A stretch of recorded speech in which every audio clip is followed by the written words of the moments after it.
हैं। कहानी की शुरुआत में हम अहाना नाम की एक लड़की को देखते हैं जो कि हिमाचल प्रदेश के एक छोटे से शहर में अपना एक नया होटल खोलती है। और अपने इस नए काम के लिए अहाना बहुत एक्साइटेड भी थी और साथ में थोड़ी टेंशन में भी थी। और उस होटल को अच्छे से सजाने के लिए फर्नीचर और भी बहुत सारी चीजें मंगवाती है। और इसके बाद एक दिन रात को जो ड्राइवर अपने ट्रक में सारा सामान लेकर आने वाला था वह कॉल करता है और कहता है कि बीच रास्ते में उसका ट्रक खराब हो गया है और ट्रक को ठीक करके आने में बहुत वक्त लग जाएगा। और ऐसे ही बात करते हुए वो ड्राइवर पास के एक जंगल में कुछ आवाज सुनता है और वहाँ पर क्या है यह देखने के लिए वह जंगल के अंदर चला जाता है। और वह शायद बहुत ही खतरनाक से जानवर को देखता है और उसे देखकर यह काफी डर जाता है और फिर अपने ट्रक के पास वापस आ जाता है और ट्रक के अंदर खुद को लॉक कर लेता है। लेकिन वो जानवर ट्रक की छत पर चढ़ जाता है और साथ ही वह ट्रक के अंदर अटैक कर देता है और उस ड्राइवर को मार डालता है। तो दूसरी तरफ हम देखते हैं कि अहाना की इस होटल की ओपनिंग पार्टी रखी गई है और फिर एक एक करके बहुत सारे गेस्ट अहाना के होटल में आते हैं। और इसके बाद होटल में कुणाल नाम का एक लड़का आता है और अहाना इस लड़के को देखकर यह समझती थी कि शाम की पार्टी में यह लड़का गाना गाने वाला है। और फिर कुणाल पार्टी में गाना भी गाता है। लेकिन इसके बाद पता चलता है कि गाना जो लोग गाने वाले हैं उन्हें आने में थोड़ा लेट हो गया था और कुणाल एक गेस्ट है। और अहाना को जब इसके बारे में पता चलता है तो शर्मिंदा होती है और उसे सॉरी कहती है। इसके बाद देखा जाता है कि एक न्यूली मैरिड कपल रहने के लिए आए थे और वह लोग पास के ही जंगल में पिकनिक पर गए थे और जंगल के अंदर कोई जानवर इस कपल पर हमला कर देता है और इसमें वह आदमी तो मारा जाता है लेकिन उसकी वाइफ किसी तरीके से बच जाती है। लेकिन वह काफी घायल थी और उसे हॉस्पिटल में एडमिट किया जाता है। और अहाना को जब इसके बारे में पता चलता है तो अहाना उससे मिलने के लिए हॉस्पिटल जाती है और उस लड़के के पिता भी वहाँ पर पहुँचते हैं जो कि अहाना को बहुत बुरा भला सुनाते हैं क्योंकि उनकी बेटी और दामाद अहाना के होटल में रहने के लिए आए थे और इसी जगह पर उन लोगों के साथ इतना बुरा हादसा हो गया। और इसके बाद सबको यह पता चल जाता है कि इस जंगल में कोई बहुत ही खतरनाक जानवर रह रहा है और जिसकी वजह से यहाँ पर रहने वाले सभी इंसानों के लिए जान का खतरा है। इसलिए अहाना के होटल में जितने भी सारे गेस्ट थे उन सबको बाहर जाने से मना कर दिया जाता है और सभी गेस्ट इस बात से परेशान होते हैं क्योंकि वह लोग यहाँ पर घूमने के लिए आए थे और अगर जंगल में ही वह लोग नहीं जा सकते तो फिर यहाँ पर रहने का कोई फायदा नहीं। और इन सभी बातों से अहाना बहुत परेशान होती है क्योंकि अगर गेस्ट यहाँ पर रहने के लिए मना कर देंगे और चले जाएंगे तो उसका होटल धीरे धीरे बंद हो सकता है। और कुणाल ये सब कुछ देखकर अहाना की हेल्प करने के बारे में सोचता है और वह अपने जान पहचान के कुछ हंटर्स को बुलाता है। और फिर यह देखा जाता है कि वह हंटर्स एक चीता को मार कर लाते हैं जो देखकर सभी बहुत खुश हो जाते हैं। और अहाना को भी यह देखकर तसल्ली हो जाती है कि अब उसका काम अच्छे से चलना शुरू हो जाएगा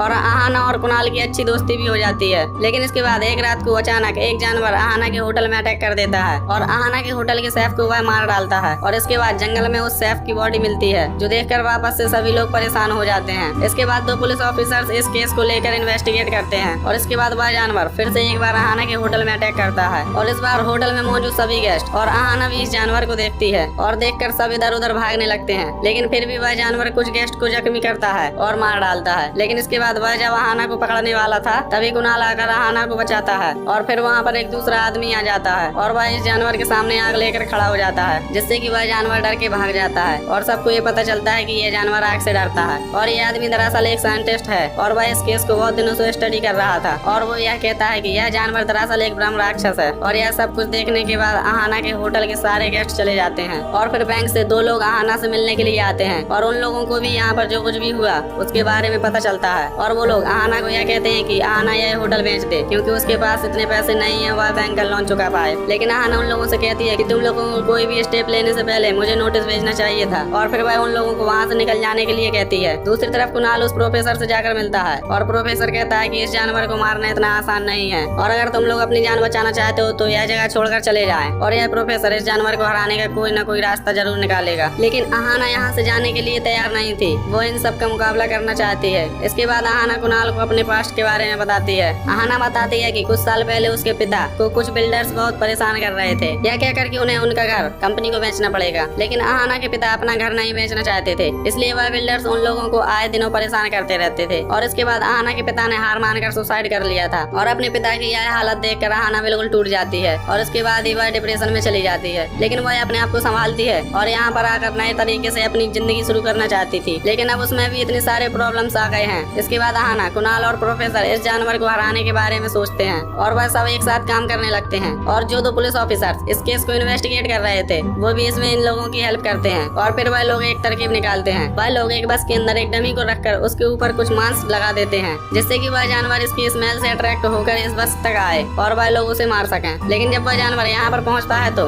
एक पुलिस वाला इस जानवर को देखकर बहुत ही डर जाता है और वह वहाँ से भागने की कोशिश करता है और उस जानवर की नजर उस पुलिस वाले पर पड़ती है और वह उसे मार डालता है। लेकिन फिर बाकी लोग बाहर आते हैं और और जानवर पर गोलियां चलाने लगते हैं, लेकिन उस पर इसका कोई भी असर नहीं होता और वह उन लोगों पर अटैक करने वाला था, लेकिन वह सब अपनी जान बचाकर भाग जाते हैं। लेकिन इसके बाद उन्हें लगता है कि शायद इस गाँव में रहने वाले लोग इस जानवर के बारे में कुछ जानते हो कि आखिर इसे कैसे मारा जा सकता है। वह गाँव के सरपंच से मिलने के लिए जाते हैं और वह सरपंच कहता है कि बहुत साल पहले ऐसे ही जानवर को देखा गया था, लेकिन एक हंटर ने उसको मार डाला था और वह बहुत साल पहले की बात थी और वह हंटर भी शायद जिंदा नहीं है। लेकिन उस हंटर का एक बेटा था जिनका नाम डॉक्टर मोगा है और वह सरपंच उन लोगों को मोगा से मिलने के लिए कहते हैं, शायद वह तुम लोगों की कोई मदद कर सके। और फिर कुणाल और आहाना डॉक्टर मोगा से मिलने के लिए शिमला जाते हैं, लेकिन रास्ते में कुणाल आहाना को एक सच्चाई बताता है और कहता है कि उसका असली नाम कुणाल नहीं बल्कि करण मल्होत्रा है और वह उसी बिल्डर्स ग्रुप का चेयरमैन है जो कंपनी आहाना के पिता से उसका घर खरीदना चाहते थे। और जो कुछ भी हुआ वह उस सब से काफी गिल्टी फील कर रहा था और वह यहाँ पर आहाना से माफी मांगने के लिए ही आया था। और यह सारी बातें सुनकर आहाना का दिल बिल्कुल टूट जाता है और वह करण से अपना सारा रिश्ता तोड़ लेती है। फिर इसके बाद आहाना डॉक्टर मोगा से जाकर मिलती है और डॉक्टर मोगा से उसे पता चलता है कि इस जानवर को सिर्फ उसी हथियार से मारा जाएगा जिस हथियार को कार्तिक पूर्णिमा की रात को ब्रह्मा टेम्पल के तालाब में डुबाया जाएगा। लेकिन कार्तिक पूर्णिमा आने में अभी बहुत वक्त था और डॉक्टर मोगा कहते हैं कि उनके पिता ने जब उस जानवर को मारा था तब उन्होंने एक राइफल का यूज किया था और उन्होंने 30 बुलेट्स को उसी तालाब में कार्तिक पूर्णिमा की रात को डुबाया था और उनके साथ और भी बहुत सारे लोग थे,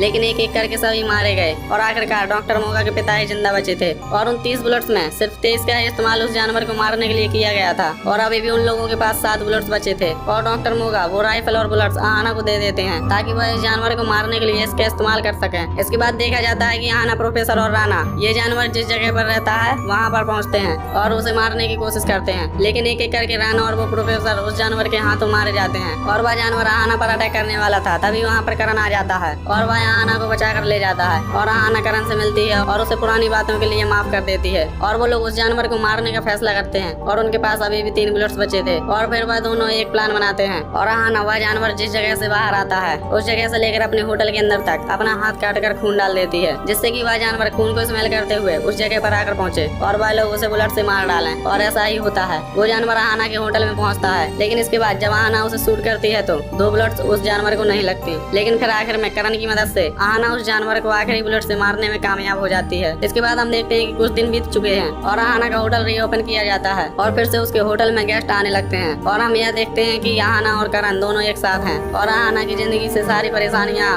जा चुकी हैं।